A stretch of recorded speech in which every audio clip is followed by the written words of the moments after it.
Friends, ఎలా ఉన్నారు? అందరూ బాగున్నారా? ఓకే, ఈరోజు మన మనసు కోసం మనం చిన్న విషయం.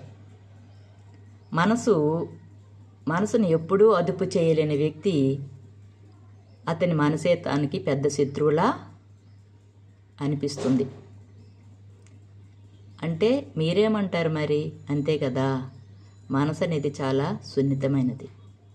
దాన్ని మనం అదుపు చేసుకోవాలి. ఒక కోపాన్నైనా, ఒక తోపాన్నైనా, అలాంటి కోపతాపాల్ని మనం మన మనసుని అదుపు చేసుకోవాలి. ఉదాహరణ, సంతోషంలోనూ కూడా అలాగే దుఃఖంలో కూడా ఎల్లప్పుడూ నిర్ణయాలు తీసుకోకూడదు. ఎప్పుడు కూడా నిర్ణయాలు తీసుకోకూడదు. ఎందుకంటే ఈ రెండు స్థితులు సరైన నిర్ణయాలు తీసుకోవడానికి అడ్డుపడుతూ ఉంటాయి. క్షణకావేశంలో మనం ఏదైనా తప్పిదాలు చేయొచ్చు. అలాగే మంచి అయితే పర్వాలేదు, చెడైతే ఇబ్బంది కలుగుతుంది కదా. కాబట్టి మనము కోపతాపాల్లో కూడా ఎలాంటి నిర్ణయాలు తీసుకోకూడదు.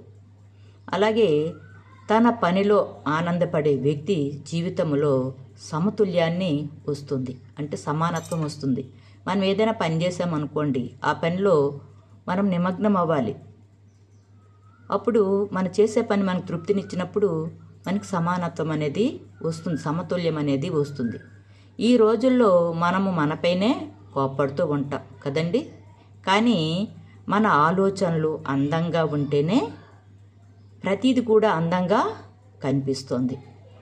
కాబట్టి మనము లేవంగానే మన ఆలోచన పద్ధతుల్ని సంతోషంగాను ఆలోచించాలి. అప్పుడే మన జీవితము ఆ రోజు ఆ దినమంతా సాఫీగా, సంతోషంగా, ఆనందంగా ఉంటుంది. ఏమంటారు? ఓకే, లైక్ చేయండి. ధన్యవాదములు.